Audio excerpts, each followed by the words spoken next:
అండి అందరికీ నమస్కారం. Welcome to yog stack. అందరూ బాగున్నారు కదా? Thank you for supporting my videos. నిన్న పెట్టిన ఒక వీడియోకి మన యూట్యూబ్ వ్యూయర్ ఒక అతను ఫోర్బ్స్ వెబ్సైట్లో వచ్చినటువంటి ఒక ఆర్టికల్ ఇది ప్రివీలింగ్ వేజెస్ గురించి పెట్టి అన్న కొంచెం చదివేసి మీరు ఎక్స్ప్లెయిన్ చేయండి మన వ్యూయర్స్కి అని చెప్పి చెప్పారనమాట. సో అందుకని చెప్పి పర్టికులర్ వీడియో చేస్తున్నా. But this is a very explosive news. ఎందుకంటే H1B వాళ్ళకి పెద్ద షాకింగ్ న్యూస్ అనమాట అది. అంతా చదివిన తర్వాత నాకే షాకింగ్ అనిపించింది. ఏంటంటే వాళ్ళు తీసుకురావాలనుకుంటున్న వేజ్ లెవెల్ చూస్తే అంటే అప్రాక్సిమేట్గా వాళ్ళు చెప్పారు, అది అంతా చెప్తా డీటెయిల్స్ మీకు. కానీ కొంచెం ఇంకా ముందు H1Bలు రావడం అయితే కష్టమే. అది వేజ్ లెవెల్ కనుక నిజమైతే దాంట్లో ఉన్నటువంటి పాయింట్స్ ఏంటి, వాళ్ళు ఏం మెన్షన్ చేశారు, ఇది ఒక్క ఫోర్బ్స్లోనే కాదు చాలా న్యూస్ పేపర్స్లో వచ్చింది. టైమ్స్ ఆఫ్ ఇండియా అని రకరకాల ఏముంది, ఒక దాంట్లో వస్తే ఆబ్వియస్గా అందరు ఫాలోడ్ బై కదా.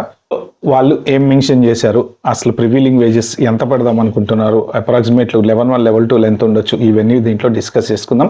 కేవలం ఇన్ఫర్మేషన్ పర్పస్ మాత్రమే. ఓకే, అది చదివింది అర్థం చేసుకుంది చెప్తున్నా అంతే. ఓకే, ఇంకా టాపిక్లోకి వెళ్ళి నా ఛానల్కి ఏమైనా ఫస్ట్ టైం వచ్చినట్టుంటే సబ్స్క్రైబ్ చేసుకోండి. చాలా మంది చూస్తున్నారు కానీ సబ్స్క్రైబ్ చేసుకోవట్లేదండి. ప్లీజ్ సబ్స్క్రైబ్ చేసుకోండి, అలాగే ఒక లైక్ అయితే ఇవ్వండి.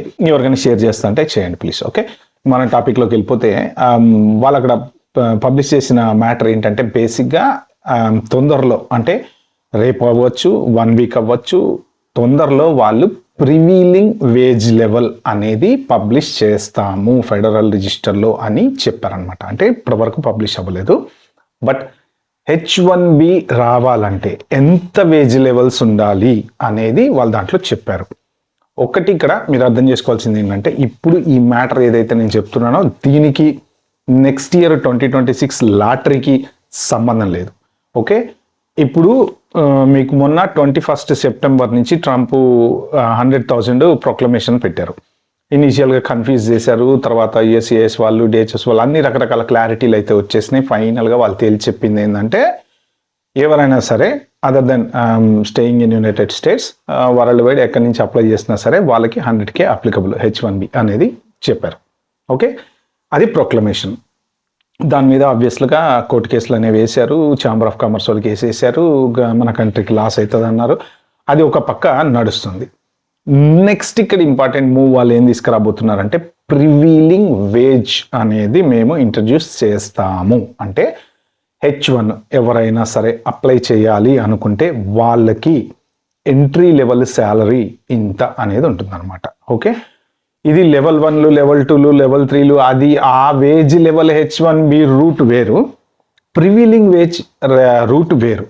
అంటే ఇప్పుడు నెక్స్ట్ ఎవరైనా ఇండియా నుంచి ఫర్ ఎగ్జాంపుల్ H1 అప్లై చేసుకోవాలి అనుకుంటే వాళ్ళు ఈ 100K కట్టి ఆ ప్రివీలింగ్ వేజ్ ఏదైతే ఉంటుందో ఆ ప్రివీలింగ్ వేజ్లోకి రావాలన్నమాట వాళ్ళు.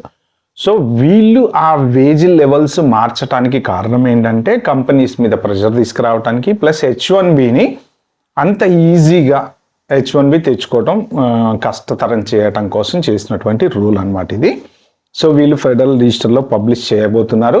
చేసిన దగ్గర నుంచి ఇది మరి వాళ్ళు 30 days to 60 days టైం ఇచ్చి పెడతారా, ఇది మొన్న ఓపీటీ వాళ్ళ గురించి మన స్టూడెంట్స్ గురించి కొన్ని రూల్స్ పెట్టారు కదా, దానికి 30 to 60 days టైం ఇచ్చారు.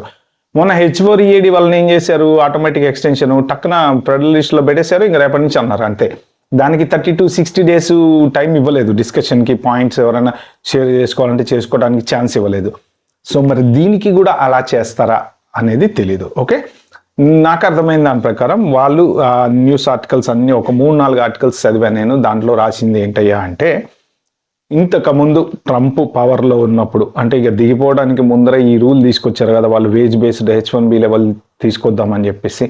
అప్పుడు వాళ్ళు పెట్టినటువంటిదంటే అప్రాక్సిమేట్లీ ఎంట్రీ లెవెల్ H1B జాబ్కి $2,08,000 పే చేయాలట. అంటే కొన్ని ఏరియాస్ ఉన్నాయి, శాన్ జోస్, శాన్ ఫ్రాన్సిస్కో, కొన్ని ఏరియాస్ ఉన్నాయి.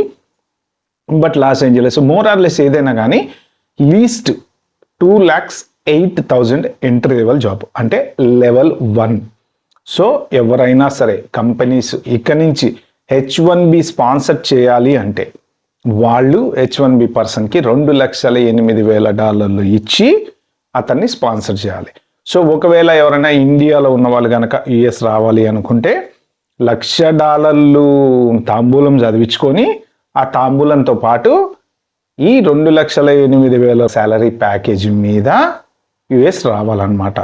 అంటే ఇది చాలా స్ట్రాంగ్ పాయింట్ H1 కంపెనీస్ చేయకుండా ఉండటానికి. ఆల్రెడీ కంపెనీస్ అన్ని కూడా H1 తగ్గించేసినాయి, H1 వాళ్ళని తీసుకోవట్లేదు, చెయ్యట్లేదు. ఆ వేజెస్ ఎంత అనేది వాళ్ళు పెడతారు. ఇప్పుడు వీళ్ళంతా న్యూస్ పేపర్ల వాళ్ళ ఎజంప్షన్స్ వాళ్ళు రాయడం ఏంటంటే వాళ్ళు ఒక చిన్న క్లూ ఇచ్చారనమాట. క్లూ ఏంటి అంటే లాస్ట్ టైం ట్రంప్ గవర్నమెంట్లో ఉన్నప్పుడు మినిమం లెవెల్ 1 వేజెస్ ఎంతైతే పెట్టామో అది ఇప్పుడు ప్రివీలింగ్ వేజెస్ కింద మేము తీసుకురాబోతున్నాము అనేటువంటి క్లూ ఇచ్చారు. సో అది అప్పుడు 2,08,000 ఉందని చెప్పేసి న్యూస్ ఆర్టికల్స్ అన్నిట్లో రాసుకుంటూ వచ్చారనమాట. మరి కోర్ట్స్ ఊరుకుంటాయా అంటే ఆబ్వియస్లీ ఊరుకోవు. ఎందుకంటే H1B ఎంప్లాయీస్ లేకుండా కంపెనీస్ నడవటం అనేది అసాధ్యం. ఓవర్ నైట్ అమెరికన్ టాలెంట్ని తీసుకొచ్చి కంపెనీలలో పెట్టుకోవడం అనేది చాలా కష్టం. అయితే ఏంటంటే ఇది వాళ్ళకి తెలుసు. లాస్ట్ టైం కూడా ఇలాంటి వేజ్ లెవెల్ తీసుకొచ్చినప్పుడు కోర్ట్స్ ఇన్వాల్వ్ అయినాయి. అది ఎక్కడికక్కడ కోర్ట్స్ ఇన్వాల్వ్ అయినాయి కాబట్టి ఆపేశారు.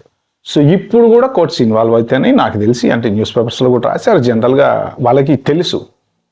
అయితే ఇక్కడ ఏంటంటే పొలిటికల్ మూవ్ అనేది ఒకటి ఉంది ఫస్ట్ ఆఫ్ ఆల్. ఎందుకంటే ఎలక్షన్స్కి వాళ్ళ ఎలక్షన్స్ జరిగినప్పుడు ట్రంప్ ఏదైతే మాట ఇచ్చాడో, నేను ఇమ్మిగ్రేషన్ మీద ఉక్కుపాదం మోపుతా, అందరిని వెళ్ళగొడతా, లోకలోళ్ళకి జాబులు ఇప్పిస్తా అన్నాడు కదా.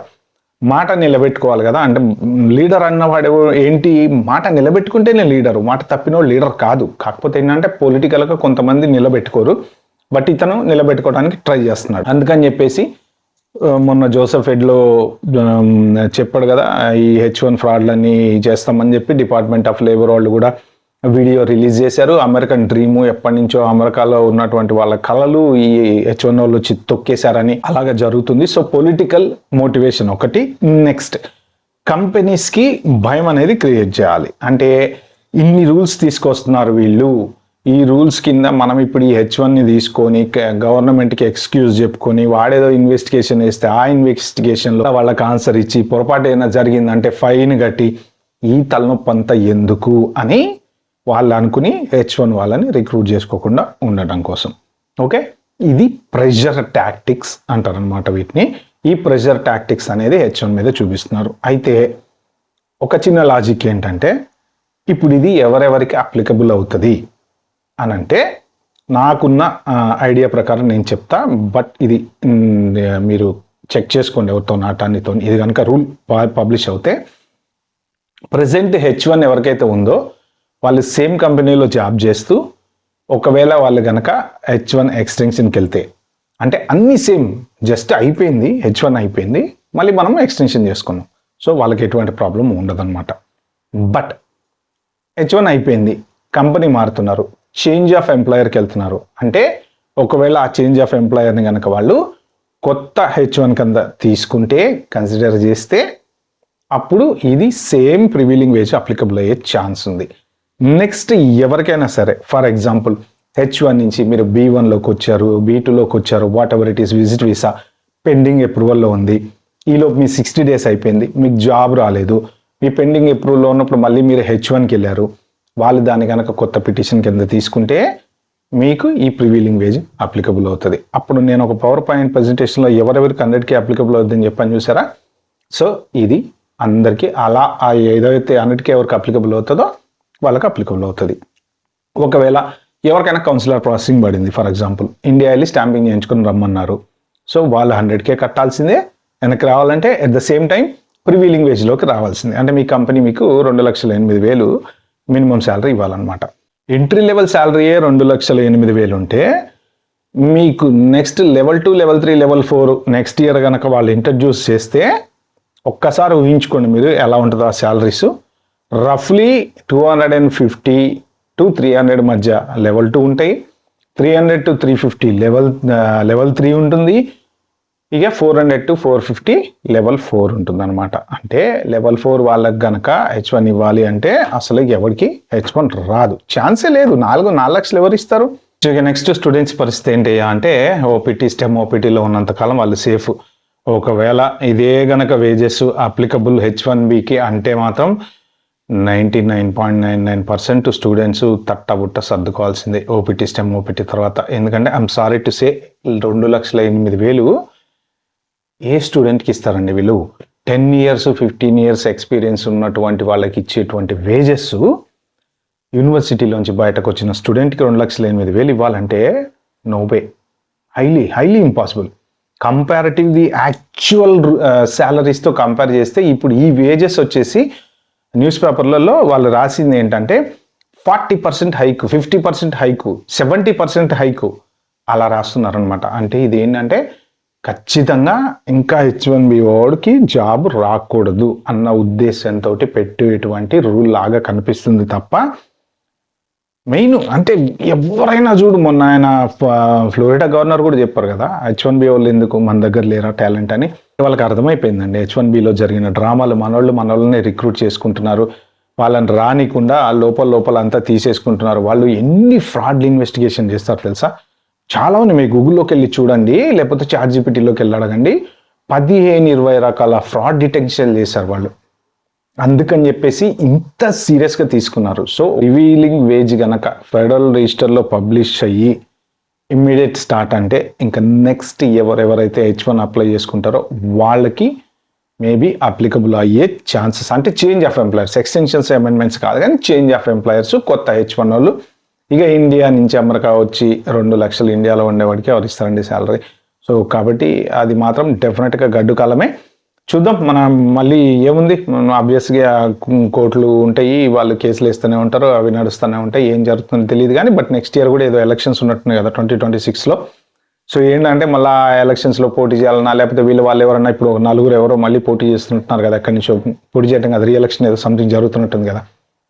ఇలాంటి సిచ్యువేషన్లో వాళ్ళకి జనాలు నమ్మకంగా ఓటేయాలి అంటే మేము మీకు నిజంగా యాక్చువల్గా ట్రంప్ చెప్పింది ఇమిగ్రేషన్ విషయంలో చేస్తున్నాడు. ఇల్లీగల్ని కూడా చాలా మందిని ఖాళీ చేశారు. చాలా మందిని ఖాళీ చేయటం వల్ల ఏమవుతుందంటే లోకల్స్కి జాబ్ వస్తున్నాయి అంట. నేను ఎక్కడో మొన్న ఆర్టికల్ చదివాను, 1.6 మిలియన్ అంటే హోల్ అమెరికన్ వైడ్ లోకల్ వాళ్ళకి జాబ్స్ వచ్చినాయట ఈ ఇల్లీగల్ వాళ్ళని పంపించడం వల్ల. ఫ్యాక్టరీస్ నడుపుకోవాలి కదండి వాళ్ళు, ఎవరిని పెట్టుకోకుండా అయితే నడిపించుకోరు కదా, ఉంటే చేపించుకుంటారు లీగల్ వాళ్ళతో. ఐస్ వాళ్ళు ఎక్కడ దొరికిన వాళ్ళని అక్కడ వేసేస్తున్నారు. కాబట్టి నెక్స్ట్ H1 వాళ్ళకి మాత్రం ఇది అయితే డెఫినెట్గా షాకింగ్ న్యూసే. ఓకే ఫ్రెండ్స్, మీకు ఇంకేమైనా డౌట్స్ ఉంటే కింద కామెంట్లో మెన్షన్ చేయండి. నాకు చదివింది, నాకు అర్థమైంది, నేను చెప్పా, ఇదేం ఫైనల్ కాదు, బట్ ఏదైనా జరగచ్చు. ఫెడరల్ లిస్టులో కనుక పబ్లిష్ అవుతే నేను మీకు మళ్ళీ ఇంకో వీడియో చేసి అప్డేట్ చేస్తాను. Okay, thank you and wait for the next video. Bye.